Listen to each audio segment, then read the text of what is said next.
Bonjour, bonsoir à tous et bienvenue dans la partie 2 de votre podcast avec mon invitée Lucie, la Parisienne, qui nous raconte comment est-ce que c'est de vivre et de grandir dans la capitale française.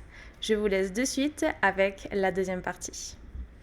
Est-ce que tu as déjà souhaité, quand tu étais plus jeune, vivre dans une autre ville? Est-ce que tu t'es déjà dit, par exemple, quand tu étais adolescente, qu'est-ce que ça serait bien de pouvoir vivre à Lyon, à Bordeaux, en bord de mer, par exemple, ou à Marseille? Oui, en bord de mer, j'y ai déjà pensé, surtout en été. À Paris, il fait vraiment très chaud en été. Paris me représente bien, c'est extrême. En hiver, il fait vraiment froid et en été, il fait vraiment chaud. Donc oui, pendant les longs étés à 36 degrés, j'y pensais très fort, oui. Et pour compléter sur ce sujet de Paris, j'aimerais bien faire une petite comparaison entre une journée classique d'un adolescent qui va au lycée, entre ton expérience et la mienne. Alors, moi, je rappelle, j'ai grandi au Pays Basque, qui est le sud-ouest de la France. C'est à côté de la mer, sur la côte atlantique. Je vais commencer avec une journée typique de lycéen à Bayonne. Donc moi, très chanceuse, j'habitais juste à côté de mon lycée. De toute façon, Bayonne, c'est très petit comparé à Paris. Donc c'était pas très loin d'aller au lycée dans tous les cas. J'étais en lycée public, donc un des grands avantages des lycées publics, c'est qu'on peut sortir du lycée quand on n'a pas cours. Et moi, pour moi, c'était vraiment la liberté extrême. Mais qu'est-ce que j'ai aimé mes années de lycée, notamment grâce à ça, car quand on n'a pas de classe, on peut sortir du lycée et aller en ville, par exemple, et retourner au lycée pour les prochaines classes. Et bien sûr, comme j'habitais à côté de la mer, dès que les beaux jours arrivaient, il était très commun que l'on parte à la plage après le lycée entre amis, pour profiter de l'océan, etc.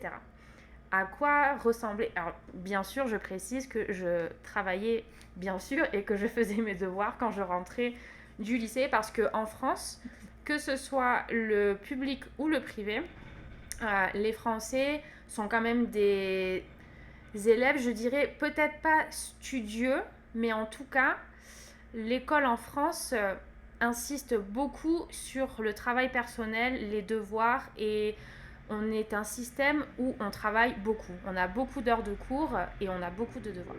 Donc, bien sûr, je faisais mes devoirs.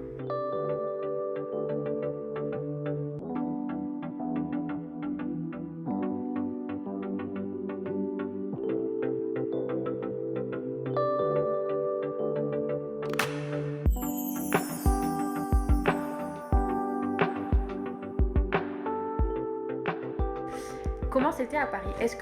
Dans quel lycée tu étais? Est-ce que tu étais dans un lycée dans ta ville ou tu devais aller à Paris? Alors, donc on a vraiment l'expérience opposée.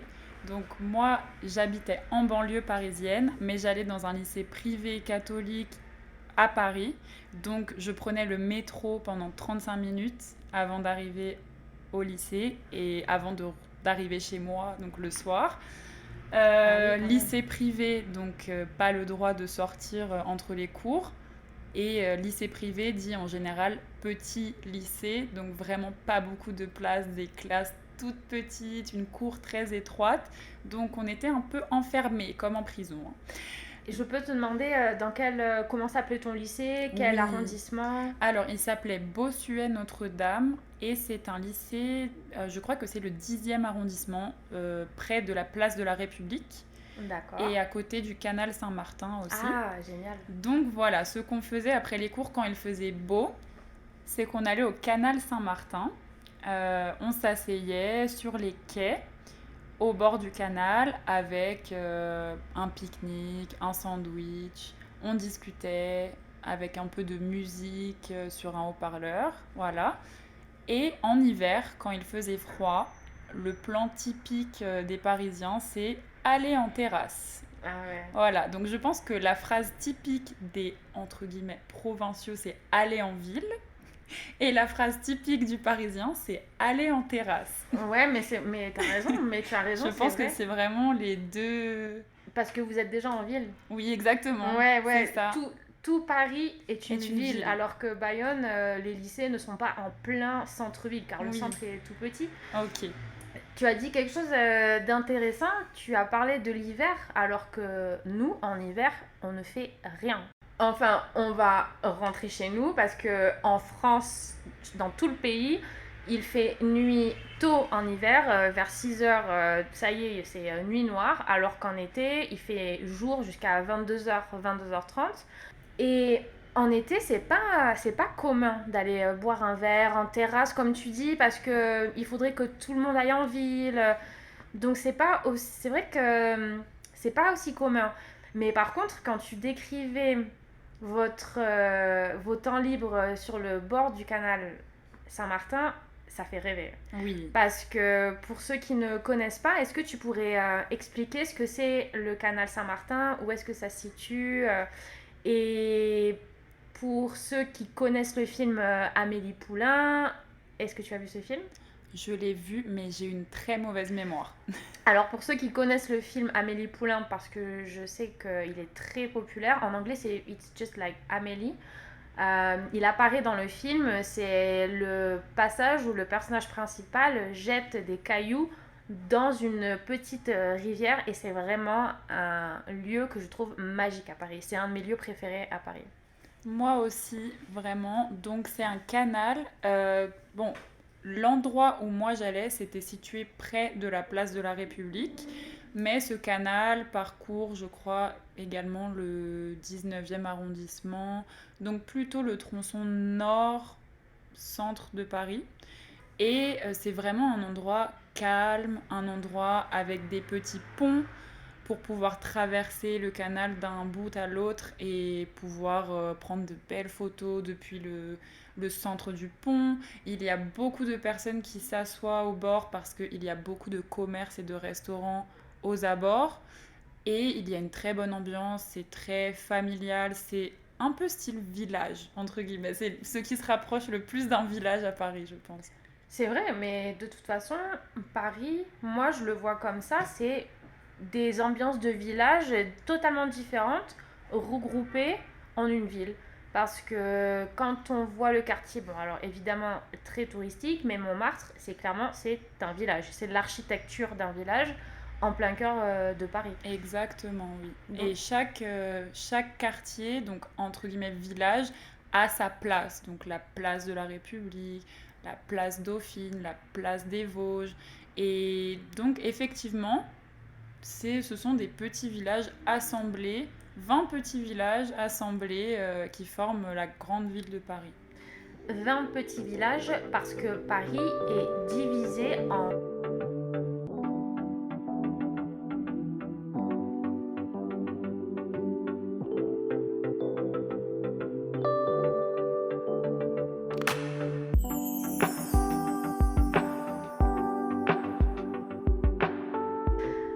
Très bien, Lucie. Alors, je voulais un petit peu parler de ta vie actuelle avant qu'on termine ce podcast. Tu habites en Colombie, à Medellín actuellement, car c'est ici qu'on fait ce podcast ensemble. Et il me semble que tu es ici depuis 4 mois. Tu as l'intention de rester 1 an. Est-ce que tu pourrais nous expliquer un petit peu pourquoi tu es à Medellín aujourd'hui? Absolument, il y a plusieurs raisons. Premièrement, j'ai étudié l'hôtellerie et le tourisme en Europe, en Espagne et en Belgique aussi. Et j'ai adoré mon expérience en Espagne, j'ai beaucoup aimé parler espagnol.